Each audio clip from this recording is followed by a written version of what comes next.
Tidak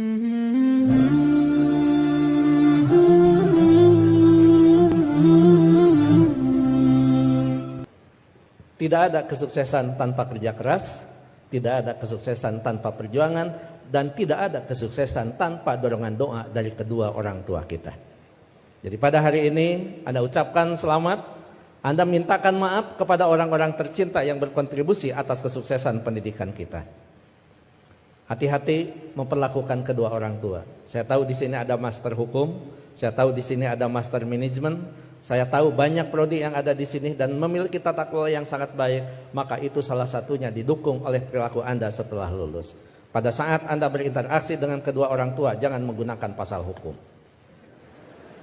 Pada saat ibu mengatakan, saya mau ketemu, kamu pulang, maka Anda akan mengatakan, mah tidak boleh memaksa, karena ada pasal hukumnya. Enggak ada itu, tidak berlaku untuk kedua orang tua. Pada saat Anda diminta membantu kedua orang tua, Anda jangan menggunakan manajemen yang efektif. Tidak ada manajemen dalam hubungan dengan orang tua, kecuali penghargaan, penghormatan, dan tempatkan dia di tempat yang paling sempurna sebagai kedua orang tua kita. Saya hanya ingin mengulang dengan cerita yang lama, tetapi ternyata ini memberikan sebuah inspirasi bagi kita. Mohon maaf, saya pernah jadi seorang pejabat. Pada saat saya sedang rapat, saya ditelepon oleh keponakan saya dan menyatakan ibu saya dalam keadaan sakit. Kemudian saya balas telepon itu dengan sebuah ungkapan yang agak sedikit sombong. Tolong cepat bawa ke dokter dan nanti uangnya akan saya transfer. Ternyata ibu dari kejauhan menjawab kalimat saya dengan sebuah kalimat yang tegas. Enggak usah ditransfer, yang penting kita bisa ketemu. Kalau ibu sudah mengatakan yang penting kita bisa ketemu, maka jabatan itu tidak ada, maka rapat itu tidak ada. Dan boleh saya katakan, kalau saya sudah dipanggil ibu dan bapak, tidak ada yang bisa menolak panggilan siapapun, termasuk atasan saya. Kalau itu ibu dan bapak yang memanggil, kena yakin, kalaupun saya bisa memberikan sebuah alasan, Pak mohon maaf ibu saya dalam keadaan sakit, maka atasan saya akan memahami semua, karena mereka juga pernah dibesarkan dan memiliki rasa hormat kepada kedua orang tuanya. Pukul 8:30 malam saya pulang, dan saya sama seperti Anda, mungkin saya lebih kampung daripada Anda yang hari ini di wisuda. Saya tidak dilahirkan di tengah kota, saya dilahirkan di kaki Gunung Papandayan yang sekarang terkenal dengan tempat wisata Kawah Papandayan. 3 jam saya sampai di rumah, 11:30 saya sampai di rumah. Ternyata ibu dalam keadaan segar bugar, tetapi saya tidak menunjukkan perasaan suudon kepada ibu. Kenapa? Ternyata di situ ada hikmah. Bagi seorang ibu dan bapak dalam keadaan sakit, kemudian dia menunggu anaknya terkasih dan tersayang, maka pada saat dia bertemu, maka kehadirannya lebih mujarab daripada obat yang diberikan oleh seorang dokter. Catat itu.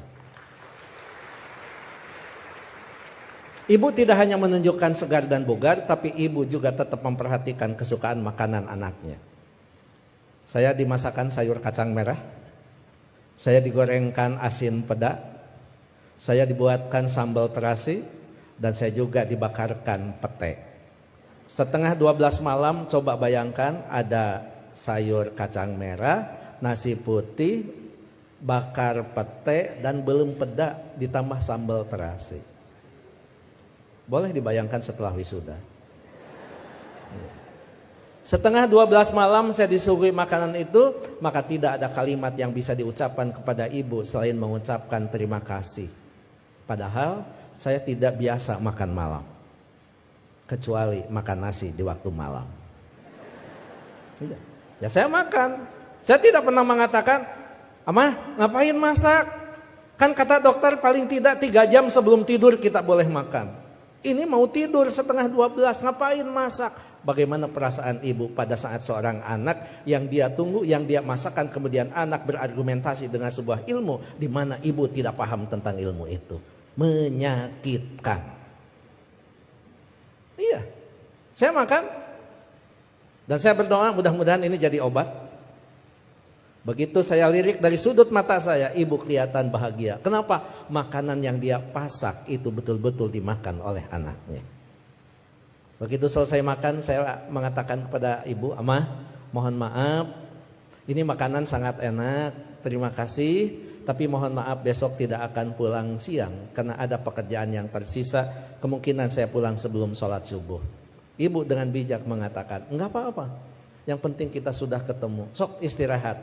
Saya sambil dituntun, dibawa ke kamar. Setelah di kamar saya diselimuti. Ibu lupa kalau anaknya adalah seorang profesor. Ayo tepuk tangan. Itulah ibu. Jadi Anda mohon maaf, baru juga ahli madya ya? Ahli madya, ibu mau nyelimutin. Ngapain? Ini baru di wisuda. Ada yang lebih tinggi lagi. Masa mah disimutin? Ini tekan sarjana. Nggak ada di depan orang tua itu. Jangankan ahli madya, sarjana, master, doktor, seorang profesor di hadapan ibu, di hadapan bapak, tetap kita adalah seorang anak yang perlu menghormati mereka.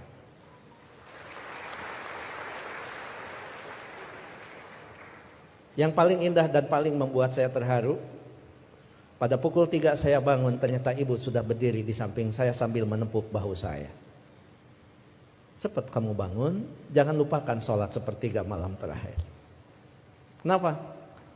Kamu bisa mendapatkan yang semua ini bukan karena kepintaran kamu, jangan-jangan bukan karena kecerdasan kamu, mungkin keberuntungan doa kita dikabulkan oleh Allah Subhanahu wa Ta'ala. Jadi ibu masih khawatir tentang anaknya. Ibu khawatir anaknya merasa pintar sehingga pintar menjadi sebuah kesombongan. Ibu masih khawatir anaknya cerdas, cerdas menjadi sebuah kesombongan. Bahkan melupakan siapa yang menentukan takdir segalanya pada kehidupan kita. Itu pada profesor itu. Jadi tolong ibu bapak sebagai orang tua, anak kita hari ini di wisuda, tetap mereka adalah anak kita yang perlu kita luruskan pada saat mereka terlempar dari jalan yang memang ditentukan. Perlu diberikan peringatan, tapi tentu sekarang ini ada kaidah-kaidah yang beda dengan zaman dulu. Seorang siapa Pak Rektor, sahabat itu, Ali, mengatakan, didiklah anak-anakmu bukan dengan zamanmu, karena mereka tidak mungkin mengalami zaman yang seperti kita alami. Jadi memang cara sudah berbeda, cara kita memperlakukan anak-anak kita. Tapi sejatinya tetap kewajiban kita adalah bagaimana mendidik anak-anak kita, bukan masalah kedewasaan. Tapi masalahnya sampai nyawa berpisah dengan badan, itu tetap menjadi kewajiban kita sebagai kedua orang tua. Begitu saya sudah selesai sholat, kemudian di situ saya bisa mendapatkan sebuah hikmah. Memang orang tua kita adalah punya kecerdasan yang luar biasa. Padahal ibu saya bukan profesor, ibu saya tidak lulus SMA, ibu saya juga tidak lulus SD. Beliau hanya lulusan sekolah raya. Tapi apa? Dalam sebuah komunikasi waktu itu saya katakan, "Ama, sekarang saya pergi, mohon pamit." Ibu masih bertanya, "Kamu nanti sholat di mana?" Saya jawab, "Nanti sholat di jalan." Ibu langsung mengkritisi kalimat saya. "Jangan suka sholat di jalan, ketabrak mobil." Itu kata ibu itu. Terus saya mikir, emang juga, emang benar masa sholat di jalan? Saya katakan, enggak, maksudnya sholat di masjid di jalan. Masih salah kalimat itu di hadapan ibu. Enggak ada masjid di jalan, paling dekat di pinggir jalan. Saya bilang, iya, nanti akan di masjid, sholat di masjid di perjalanan. Baru saya lulus dari ujian seorang ibu. Nah, lamun eta benar profesor. Dan yang terakhir, saya mohon maaf tadi malam tidak transfer karena Amah mengatakan tidak boleh transfer, tidak usah transfer, sehingga saya tidak transfer. Disitulah kecerdasan ibu luar biasa. Iya, nggak apa-apa. Ngapain harus transfer ke seorang ibu? Mana? Ibu lebih cerdas daripada seorang profesor. Oleh karena itu tentu saya berharap sekali lagi, kalau kita mau sukses, berbaiklah kepada guru, kepada orang tua kita. Kalau kita mau sukses, jangan pernah Anda melupakan, karena kesuksesan kita adalah jerih payah dan hasil pemikiran kedua orang tua kita, termasuk guru-guru kita. Mudah-mudahan orang tua kita yang sekarang masih ada tetap diberikan kesehatan, diberikan usia yang panjang, tetap mampu membina dan membimbing anak-anaknya sampai menjadi investasi yang terbaik bagi keduanya. Bagi orang tua kita yang sudah tidak ada, termasuk kedua orang tua saya, mudah-mudahan senantiasa mendapat tempat yang terbaik di sisi Allah Subhanahu wa Ta'ala. Amin. Tahu saja yang wisudawan wisudawati, Saya ini mantan aura kasih. Sekian dan terima kasih.